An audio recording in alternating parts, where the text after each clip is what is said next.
বেটা, ভূত সেজে প্রস্তুত থাক। এই দেখুন, এই সাদা ধুতি মাথায় ঢাকবো আর তারপরে নাচ শুরু করব, ভূতের নাচ। আপনি কিচ্ছু ভাববেন না, সব ঠিক হয়ে যাবে। আপনি আমাদের দেখুন, আমরাও আপনাকে দেখব। মহারাজ শুনলেন তো? শুনলাম গোপাল, তলে তলে এত। আমার শুরু থেকেই সন্দেহ ছিল। আমার ইচ্ছে করছে যে এক্ষুনি মন্ত্রীকে ধরে শুলে চড়াই।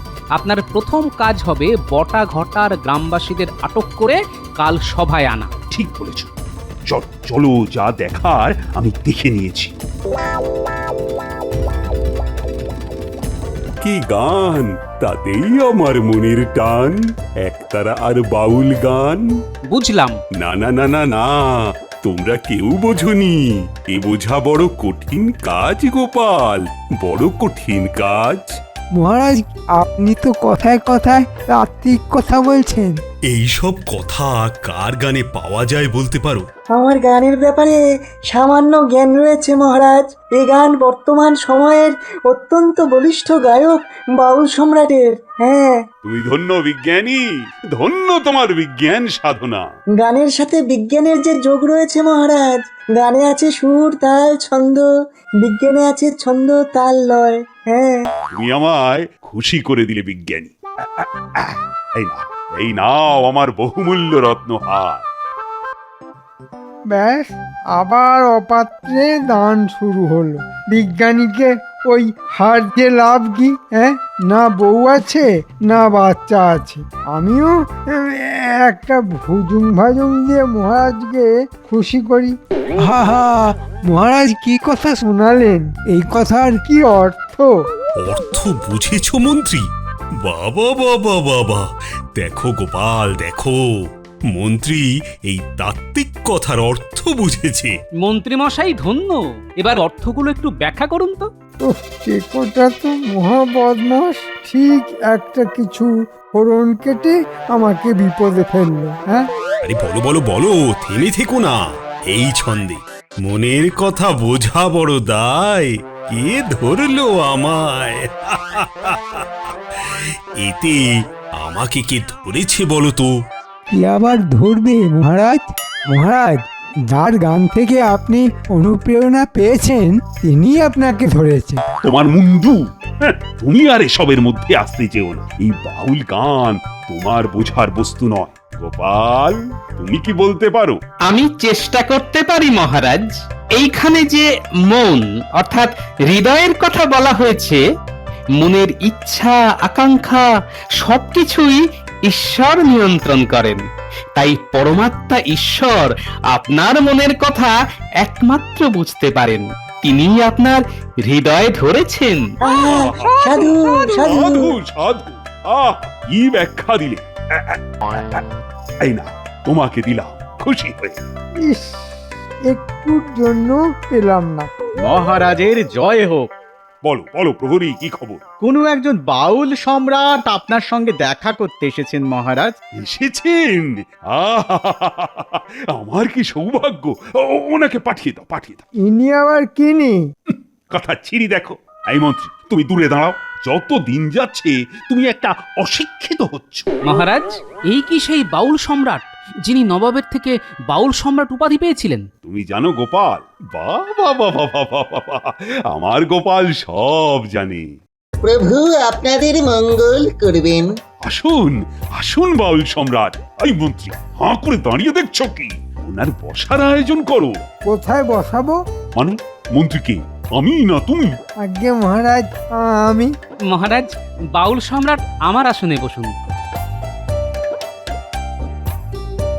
ওনাকে আমার আসন ছেড়ে দিয়ে কৃতার্থ হই। আসুন বাউল সম্রাট, আমার আসনে বসুন। গোপাল, তুমি মহান। মন্ত্রী মন্ত্রী, দেখো দেখো, গোপালকে দেখে শেখো। কি দেখবো আর কি শিখবো মহারাজ?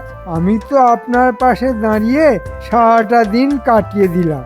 এই, তোমাকে বসতে দেওয়াই উচিত নয়। শোনো, যে কথাটা এখন বলবো, আমি একটা বাউল গানের আসর বসাবো ঠিক করেছি, এবং এই বাউল গানের এই আসরটাকে খুব ভালোভাবে প্রচার করতে হবে। আসছে রবিবার সেই আসর বসবে। বাবা, খুব ভালো প্রস্তাব। মন্ত্রী, আজ থেকেই তুমি তাহলে প্রচারের ব্যবস্থা করো। উফ, যত জ্বালা আমার। কাজ করব আমি, আর আমাকে নিয়েই রগড় করা। দাঁড়াও গোপাল, তোমাকে মজা দেখাবো।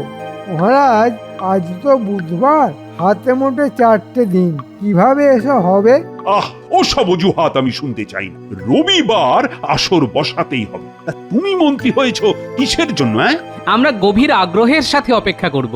উহ, খালি আগুনে ঘি দিচ্ছে।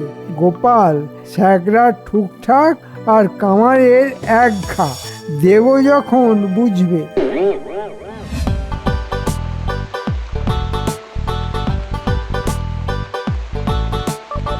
এ কি পণ্ডিত মশাই, আমরা রাজসভায় বসে আলোচনা করছি আর এদিকে বাইরে বৃষ্টি ভাসিয়ে দিচ্ছে।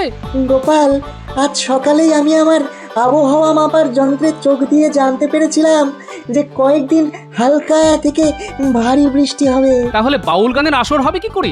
রাসমাঠ তো ভেসে যাবে। দেখা যাক মহারাজ কি ব্যবস্থা করেন। কি হলো গোপাল, দাঁড়িয়ে পড়লে যে? বাড়ি যাবে না? না পণ্ডিত মশাই, একটু বৃষ্টি দেখি গাছতলায় বসে। সেই কতকাল আগে কোন ছোটবেলায় বৃষ্টিতে ভিজেছিলাম, আজ এতদিন পর আবার সেই ছোটবেলার দিনটা ফিরে এলো। না, গাছতলায় বসে বৃষ্টি দেখি। আপনারা বাড়ি যান।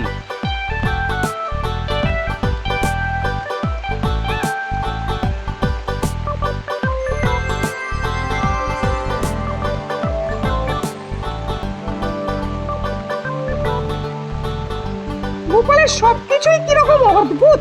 হ্যাঁ, একটু আলাদা মানুষ, খেপাটে। হ্যাঁ, না, দাঁড়িয়ে দাঁড়িয়ে বৃষ্টি না দেখে গাছের তলায় বসে পড়ি, বসে বসে বৃষ্টি দেখি আর বৃষ্টির গান গাই।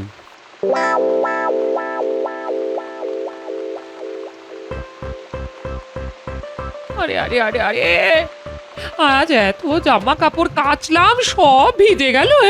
হতচ্ছাড়া বৃষ্টি আর আসার সময় পায় না। আর উনি উনি কি করে আসবেন কে জানে, ভিজে ভিজেই আসবে।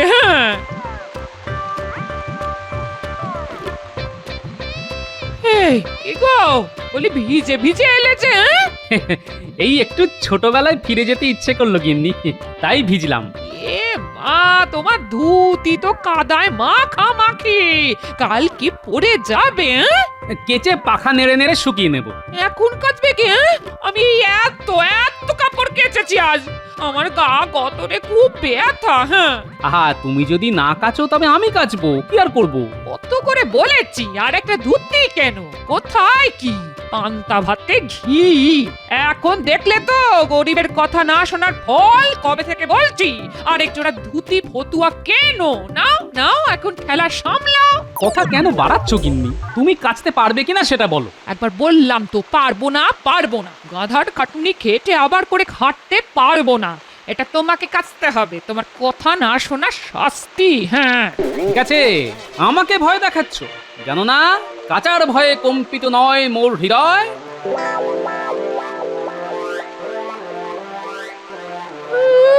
রাগ দেখানো হচ্ছে।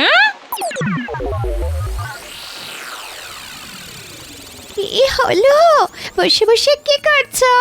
গিন্নি, ফন্দি করছি। কিসের ফন্দি? তোমার কোনো ফন্দি তো কাজে মোটে লাগে না। শেষমেশ ওই গোপালের কাছে হেরে যাও। তুমি আর কাটা ঘায়ে নুনের ছিটে দিও না তো। কি ফন্দি করছো শুনি? থাক, আর শুনতে হবে না। শোনো, এত রাগ ভালো নয়। রাগ করলে তোমার ক্ষতি। তার চেয়ে ফন্দির কথা বলো, বলো বলো শুনি। ফন্দিতে নুন মিশিয়ে মুখরোচক করতে হলে বলবো। এখানে আর কাউকে ফন্দিতে নুন মেশাতে হবে না, ভগবান ওটা করে দিয়েছেন। কিভাবে? দেখছো না, আকাশের ছাদ ফাটিয়ে অবিরাম জল ছেড়ে দিয়েছেন। মহারাজের বাউল গান আর শোনা হবে না। মা, বাউল গান? হ্যাঁ, বাউল গান। আবার তাতে ইন্ধন যোগাচ্ছে গোপাল। তুমি তো জানো, গোপাল যেটাতে হ্যাঁ বলে সেটা আমার কাছে না। আপাতত রাসমাঠ জলমগ্ন, বাউল গান হবে না। আমি এখন এই অসময়ের বৃষ্টি উপভোগ করব। কাল রাজসভায় গিয়ে জানাবো যে বৃষ্টিতে মাঠ জলমগ্ন, তাই বাউল গানের আসর হবে না।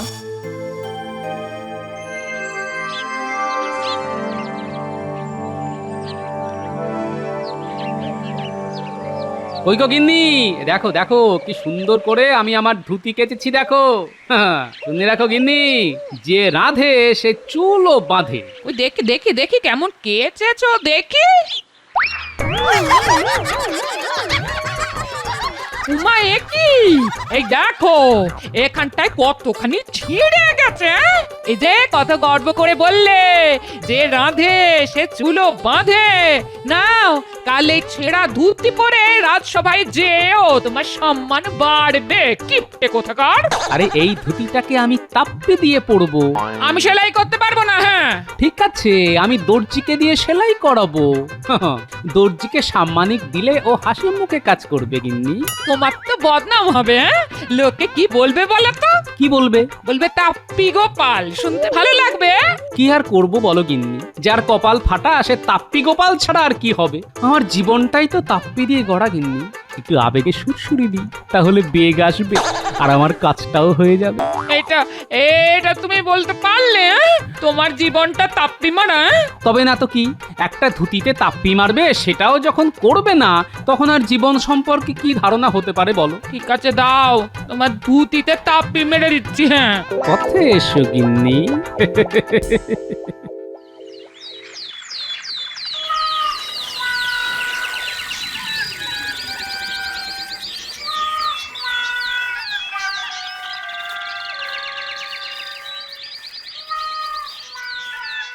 মহারাজের জয় হোক। বলুন বাউল সম্রাট, আপনার কুশল তো? আরে এ কি গোপাল, তুমি এটা কি পরেছো? কেন মহারাজ, ধুতি? ধুতিতে তো তাপ্পি দেওয়া মনে হচ্ছে। মহারাজ, এই ধুতি আমি জামাই ষষ্ঠীতে পেয়েছি। এই ধুতির নাম হলো বাহারি ধুতি। এই ধুতি আমার শ্বশুর বাড়ির পাড়ায় খুব পাওয়া যায়। বাহারি ধুতির কতই না বাহার, আর এই মন সকলখানে শুধু মিছে মায়াই করে চলে। শেষকালে যে সবই পড়ে থাকবে এই গগনে, কিছুই যাবে না যে সাথে। সাধু সাধু। ধন্যবাদ ধন্যবাদ। মহারাজের জয় হোক। মহারাজ, একটা কথা নিবেদন করতে পারি? তোমার কথার আগে আমি আমার কথায় আসি। তা ওদিকের খবর কি? মণ্ডপ বাঁধতে বলে দিয়েছো তো? ওই বিষয়েই কথা বলতে চাইছি। রাসমাঠে বাউল গান তো অসম্ভব, বৃষ্টি তো ভাসিয়ে দিয়েছে। কথা শোনো আমার মন্ত্রী, দেখো বাউল গান হবে, কিভাবে হবে সেটাই তুমি বার করো। কি জ্বালা, আসরটা হবে কোথায় মহারাজ? সেটা দেখা তোমার কাজ, আমার নয়। মহারাজ, বাউল গানের আসর তো ভিতরেও হয়। কি বুদ্ধি তোমার গোপাল, রাজপ্রাসাদে এই ছোট্ট জায়গায় হবে বাউল গান? মন্ত্রী মশাইয়ের বোধহয় মনে নেই যে মহারাজের একটা বিরাট বাগান বাড়ি আছে। ওখানকার অন্দরমহল কিন্তু বেশ বড়। ঠিকই, আমার মন্ত্রীটা হচ্ছে বোকার হদ্দ, ওর মাথার এখন কাজ করছে। মন্ত্রী, ওই বাগান বাড়িতেই হবে আমার বাউল গানের আসর। তবে তো মিটেই গেল। এই রে, গোপাল তো মহা পেঁচে ফেললো। এবার কি হবে? না না, কিছু একটা ছুতো করে বাউল গান পণ্ড করতে হবে। মন্ত্রী, তোমাকে তো বাগান বাড়ি রক্ষণাবেক্ষণ করার জন্য অর্থ তো প্রতি মাসেই দিই, সুতরাং আমি কাল যাব বাগান বাড়িটা দেখতে। সর্বনাশ! ও বাবা, বাগান বাড়ির কথা শুনে মন্ত্রী মশাই কেমন ঘাবড়ে গেল মনে হচ্ছে। ব্যাপারটা তো বেশ সন্দেহজনক।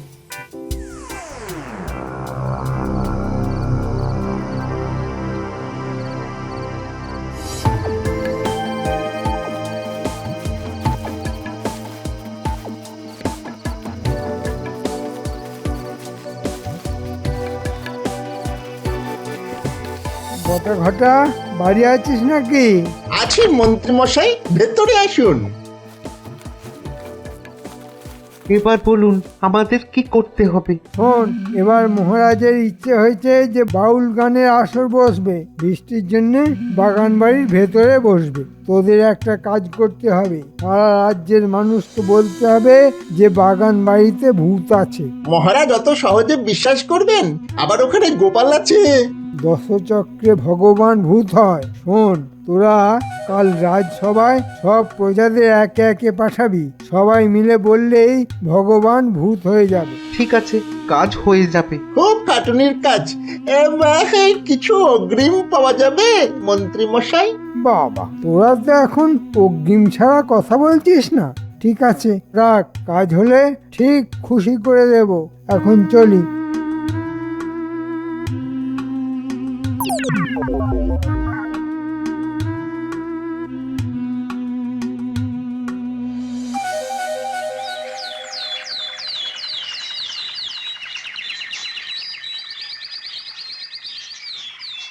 মহারাজ, প্রস্তুতি শুরু হয়ে গেছে, কিন্তু একটা বিপত্তি এসেছে। আহ, আবার কিসের বিপত্তি? সবাই বলছে ওই বাগান বাড়িতে ভূত আছে। বাগান বাড়িতে ভূত? এ তো আজ এই মুহূর্তে শুনলাম, আগে তো কোনোদিন শুনিনি। হ্যাঁ, আমিও তো আগে সব শুনিনি। মহারাজ, কিছু গ্রামবাসীকে ডেকেছি, তারা এসেছে, তাদের কথা শুনুন। নিশ্চয়ই মন্ত্রীমশাইয়ের কিছু কলকাঠি আছে। ঠিক আছে, শুনি। ডাকো শুনি ওদের কথা। প্রহরী, বাইরে যে কজন প্রজা আছে তাদের পাঠিয়ে দাও। এইবার হাতে গরম প্রমাণ, আর ওদিকে বাগান বাড়ি আমার। মহারাজ, মহারাজ, ওই বাগান বাড়িতে এখন ভূতের আড্ডা। উফ, কি ভয়ানক ব্যাপার! রোজ রাতে ওখানে ভূতের মেহফিল বসে। ভূতের মেহফিল? ওইখান দিয়ে যেতে পারি না মোটে। সাদা কাপড় পরে কারা যেন ডাকে, আমি নিজের চোখে দেখেছি, নিজের কানে শুনেছি। সে কি গোপাল, তাহলে উপায়? উপায় একটাই, বাউল গান বন্ধ করে দিন। বাউল গান তাহলে বন্ধ করে দেব? মহারাজ, আগে আমরা দেখে আসি, তারপর সিদ্ধান্ত নেবেন। এই যে, তাহলে বটা ঘটাকে ভূতের নেত্র দেখাতে বলতে হবে। হ্যাঁ, রাজসভা শেষ হোক, আমাকে যেতে হবে। গোপাল, ও গোপাল, কি হবে গো? আমি আছি তো মহারাজ। সেটাই তো ভরসা আমার।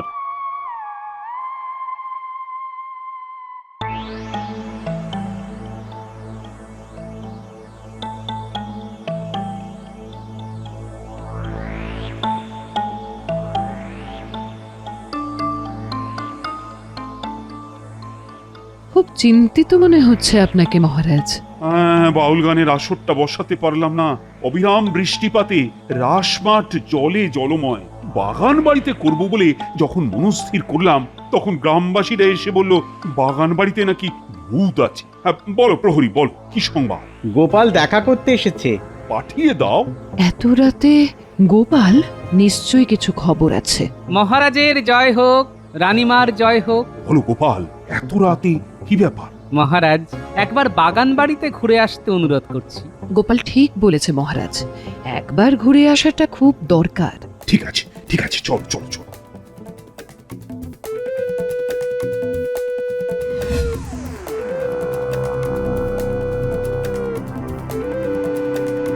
ঘটা ঘটা, ভূত সেজে প্রস্তুত থাক। এই দেখুন, এই সাদা ধুতি মাথায় ঢাকবো আর তারপরে নাচ শুরু করব, ভূতের নাচ। আপনি কিচ্ছু ভাববেন না, সব ঠিক হয়ে যাবে। আপনি আমাদের দেখুন, আমরাও আপনাকে দেখব। মহারাজ, শুনলেন তো? শুনলাম গোপাল, তলে তলে এত। আমার শুরু থেকেই সন্দেহ ছিল। আমার ইচ্ছে করছে যে এক্ষুনি মন্ত্রীকে ধরে শুলে চড়াই। আপনার প্রথম কাজ হবে বটা ঘটার গ্রামবাসীদের আটক করে কাল সভায় আনা। ঠিক বলেছ। চলো, যা দেখার আমি দেখে নিয়েছি।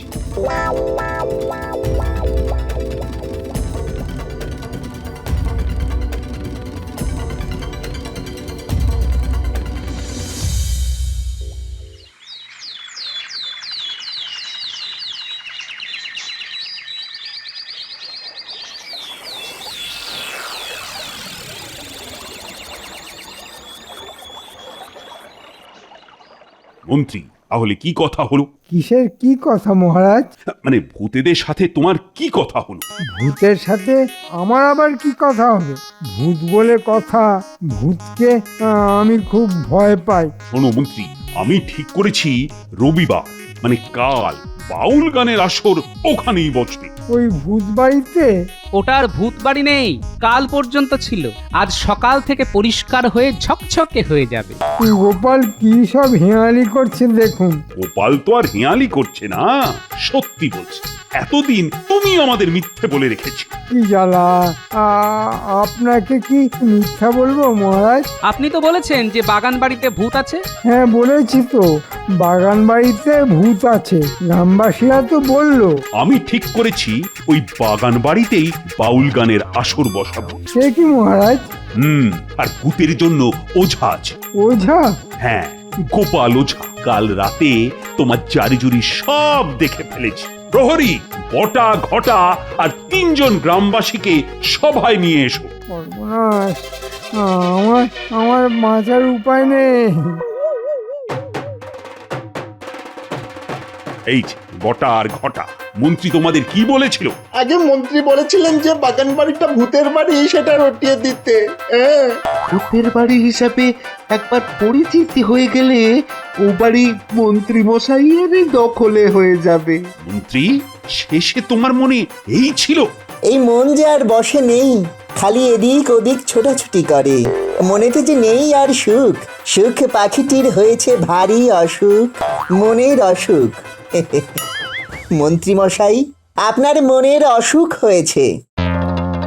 তা মন্ত্রী, তুমি কি শাস্তি নেবে? মহারাজ, যে মানুষ অসুস্থ তাকে কি শাস্তি দেবেন? বরং মনের অসুখকে সারানোর জন্য বৈদ্য ডাকুন মহারাজ। বাউল সম্রাট, কুকুরের লেজ দেখেছেন? যতই সোজা করার চেষ্টা করুন, লেজ সেই বেঁকাই থেকে যায়। মহারাজ ক্ষমা করে দিন, আর একবার ক্ষমা করে দিন মহারাজ, আর একবার ক্ষমা করে দিন। ঠিক আছে মহারাজ, বাগান বাড়ির বন জঙ্গল সাফ করার জন্য মন্ত্রীমশাইকে হাত লাগাতে বলুন। খুব ভালো বলেছ গোপাল। মন্ত্রী, যাও যাও, বটা ঘটার সাথে হাত মিলিয়ে জঙ্গল সাফ কর, যাতে আগামীকালই বাউল গানের অনুষ্ঠান হতে পারে। ঠিক আছে মহারাজ, ঠিক আছে।